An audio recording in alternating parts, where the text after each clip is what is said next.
अस्सलाम वालेकुम स्टूडेंट्स। आज जो हमने टॉपिक करना है प्रोसेस स्केजलिंग या शेड्यूलिंग भी इसको बोल सकते हैं।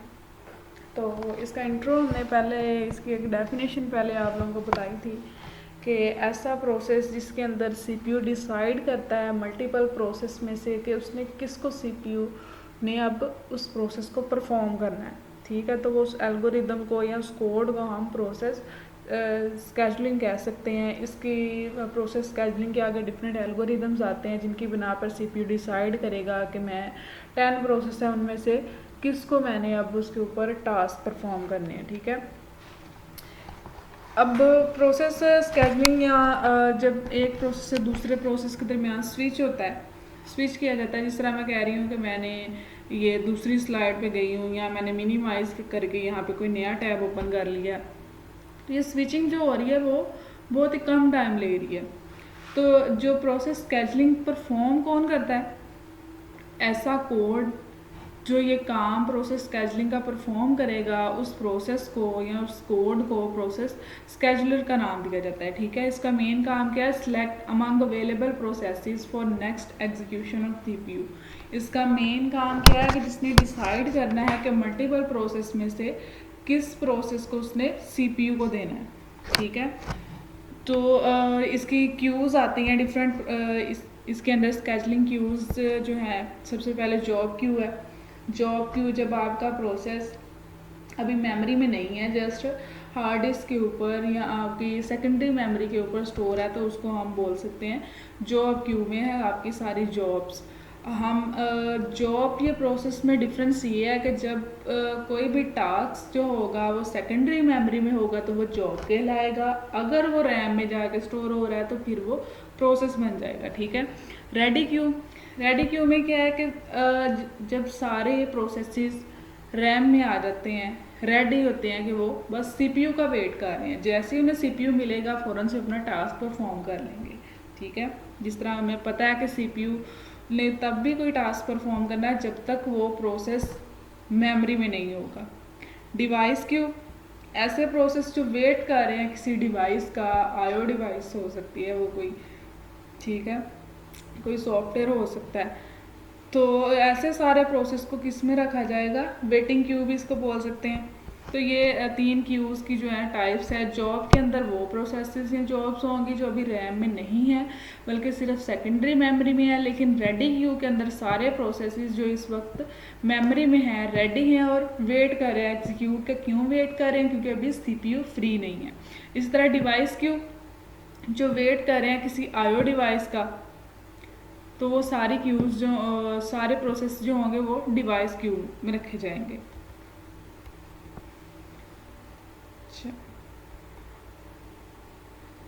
ये अगर यहाँ पर देखें क्यू की डायग्राम दी गई है, रेडी क्यू है, मतलब यहाँ पे प्रोसेसेस सारे जो है मेमोरी के अंदर स्टोर है। उसको सीपीयू मिल गया, उस प्रोसेस को सीपीयू मिल गया, उसका काम खत्म हो गया, वो टर्मिनेट हो गया सारा, अब उसको बंद कर दिया जाएगा, रैम में से भी वो डिलीट हो जाएगा।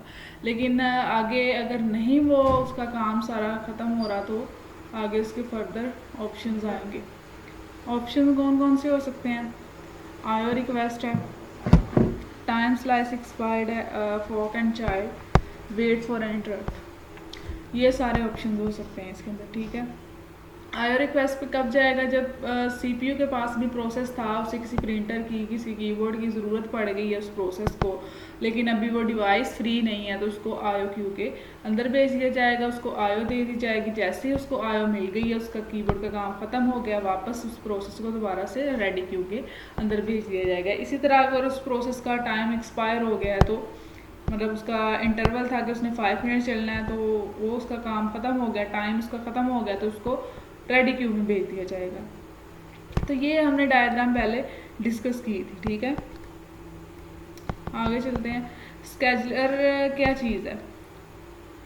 जिस तरह अभी बात की है कि ऐसा एल्गोरिदम या ऐसा कोड या ऐसा प्रोग्राम जो सिलेक्ट करेगा कि किस प्रोसेस को अभी सीपीयू मिलना है, तो उसको हम शेड्यूलर्स कह सकते हैं। इसकी आगे 3 टाइप्स हैं। Short term scheduler, short term या पहले हम लॉन्ग टर्म शेड्यूलर की बात कर लेते हैं।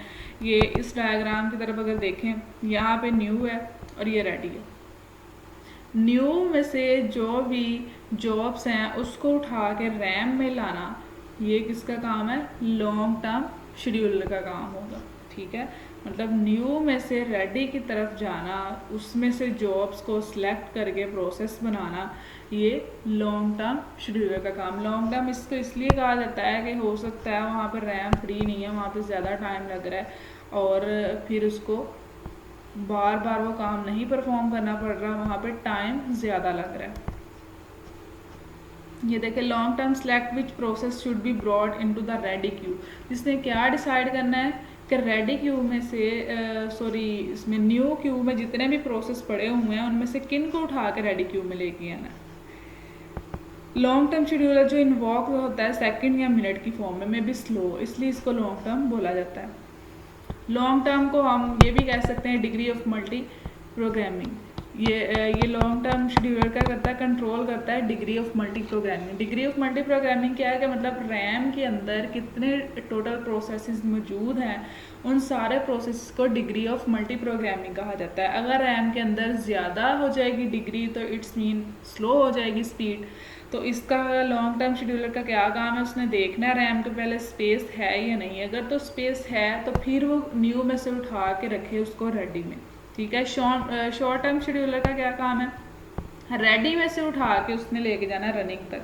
मतलब रेडी में से उसने किसी प्रोसेस को सिलेक्ट किया, उसको दे दिया उसने CPU, ये इसका काम है शॉर्ट टर्म का।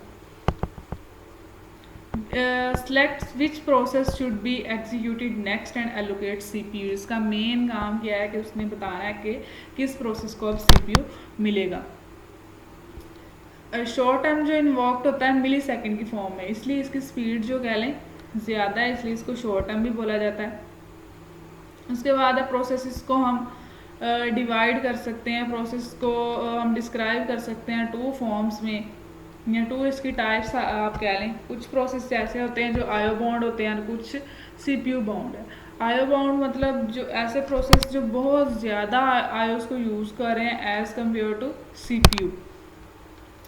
आयो bound process spends more time doing आयो देन कंप्यूटेशन। जिसको CPU की इतनी ज़रूरत नहीं पड़ रही बल्कि उनको ज़्यादा ज़रूरत पड़ी है आयो डिवाइसेस की, तो इसलिए इनको आयो बाउंड बोला जाता है। लेकिन CPU बाउंड प्रोसेस क्या है? ऐसे प्रोसेस जिनको बिल्कुल भी आयो की ज़रूरत नहीं पड़ी है, बिल्कुल थोड़ी सी ज़रूरत पड़ रही है लेकिन ज़्यादा टाइम वो ले रहे हैं CPU के ऊपर। उसके बाद आ जाता है मीडियम टर्म शेड्यूलिंग या मीडियम टर्म स्केजुलर इसको बोल सकते हैं। मीडियम टर्म जो है इसको क्यों यूज़ किया जाता है? Can be additive degree of multiple programming needs to decrease. इसको हम वर्चुअल मेमोरी भी बोल सकते हैं। ठीक है, इसको क्यों यूज़ किया जाता है कि डिग्री ऑफ मल्टी प्रोग्रामिंग को डिक्रीज़ करने के लिए। मतलब डिग्री ऑफ मल्टी प्रोग्रामिंग क्या था कि आपके रैम के अंदर इस वक्त कितने प्रोसेसेस हैं उसको डिक्रीज़ करने के लिए, ताकि उसकी स्पीड अच्छी हो जाए, इसके लिए हम यूज़ करते हैं मीडियम टर्म स्केजुलर को। ये क्या करता है? रिमूव करता है प्रोसेस को फ्रॉम मेमोरी। रैम के जितने अंदर प्रोसेस पड़े हुए, फॉर एग्जांपल 10 थे लेकिन उसकी रैम की जो स्पेस थी वो ज़्यादा या कम हो गई है, स्पेस उसकी कम पड़ रही है, तो फिर क्या करेगा ऑपरेटिंग सिस्टम? उसको उठा के मेमोरी में से किसी प्रोसेस को उठा के हार्ड डिस्क में से थोड़ी सी जगह उधार लेके उसको क्या बना देगा? एक मेमोरी, या उसको वर्चुअल मेमोरी का नाम दिया जाएगा, और रैम में से एक प्रोसेस को उठा के या कुछ प्रोसेस को उठा के हार्ड डिस्क के ऊपर स्टोर कर दिया जाएगा। जब उसकी ज़रूरत पड़ेगी तो हम क्या कर देंगे? फिर वहाँ से निकाल के वापस उसको रेडी क्यू में ले आएंगे। अब यहाँ पे डायग्राम आप लोगों को नज़र आ रही है। Remove process from memory store on disk. इसका मेन काम क्या है? मेन मेमोरी में से किसी प्रोसेस को रिमूव करना, देन उसको डिस्क के ऊपर स्टोर करना, फिर उसको वापस लेके आना डिस्क से मेमोरी में। तो इस प्रोसेस को कहा जाता है स्वैपिंग। मतलब हार्ड डिस्क से मेमोरी, मेमोरी से हार्ड डिस्क, इस प्रोसेस को कहा जा रहा है स्वैपिंग। अभी देखिए यहाँ पे ये है रेडी क्यू, मतलब ये आपकी मेमोरी में से ये कह लें कि कोई भी प्रोसेस गया है CPU के पास। सीपीयू ने उसके ऊपर कोई टास्क परफॉर्म किया, लेकिन अभी कह लें कि उसका पीरियड जो था वो लंबा था, तो सीपीयू ने उसको क्या किया, स्वैप आउट कर दिया कि इसकी ड्यूरेशन ज़्यादा है तो आप इसको अभी रैम में ना रखें बल्कि इसको कहीं और जगह पे स्टोर कर दें। तो उसको स्वैप आउट कर दिया गया, कहाँ पे, हार्ड डिस्क के ऊपर उसको स्टोर कर दिया जाए। फिर उसकी जब ज़रूरत पड़ी उसको वापस बुलाया गया और वापस पहले वो रैम में आएगा, फिर वो जाएगा सीपीयू के पास। ठीक है, ये इसकी है मीडियम टर्म शेड्यूलर। मल्टीटास्किंग होती है मोबाइल सिस्टम के अंदर, या हम हमारे सिस्टम्स के अंदर भी मल्टीटास्किंग परफॉर्म होती है। आप लोगों मोबाइल के ऊपर सेम टाइम पे मल्टीपल टैब्स आप लोगों ने ओपन किए होते हैं। रिसेंट टैब्स जो आप लोग देख सकते हैं उसमें देखिए आपने रिसेंटली कौन सा काम परफॉर्म किया था। तो इसके अंदर दो चीज़ें आती है, एक तो फोरग्राउंड आता है और एक बैकग्राउंड आता है। फोरग्राउंड आप कह लें कि एक्टिव आपका जो इस वक्त प्रोसेस है उसको हम फोरग्राउंड बोल सकते हैं, और बैकग्राउंड जो आपके सस्पेंड कर दिए गए हैं या अभी पास कर दिए गए हैं काम, वो क्या हो जाएंगे, बैकग्राउंड में चले जाएंगे। फोरग्राउंड जो होता है वो यूज़ करता है यूज़र इंटरफेस को, लेकिन बैकग्राउंड प्रोसेस जो है वो यूज़ करता है मेमोरी को। उसे ज़रूरत नहीं पड़ती डिस्प्ले की, बल्कि जैसे ही आप बैकग्राउंड में से किसी काम को सिलेक्ट करते हैं तो फिर उसे ज़रूरत पड़ती है यूज़र इंटरफेस की। ठीक है, सिर्फ उसे ज़रूरत है मेमोरी की, और मेमोरी के अंदर उसकी स्टेट को सेव कर लिया जाता है। उसके बाद दोबारा से जब उस प्रोसेस की ज़रूरत पड़ती है तो उसको वापस ले आते हैं। ये मल्टीटास्किंग है। उसके बाद है कॉन्टेक्स्ट स्विच। हमने कहा है कि सीपीयू शेड्यूलिंग के अंदर क्या होता है, एक सीपीयू एक प्रोसेस को छोड़ के दूसरे प्रोसेस को लेता है, फिर तीसरे को, इसी तरह सो ऑन। ठीक है, अब देखेंगे मैंने यहाँ पे इसको किया है मिनिमाइज, उसके बाद मैं वापस यहाँ पे आई हूँ। जैसे ही अब मैं पावर पॉइंट को फिर से ओपन कर रही हूँ मुझे उसकी स्टेट वही वापस मिल रही है। ये नहीं है कि मैं अगर यहाँ पे स्लाइड नंबर 19 पे हूँ तो मैं वापस आई हूँ तो मुझे 25 मिल रही है। जहाँ पे मैं उसको छोड़ के गई थी वही मुझे प्रोसेस की स्टेट वापस मिली है।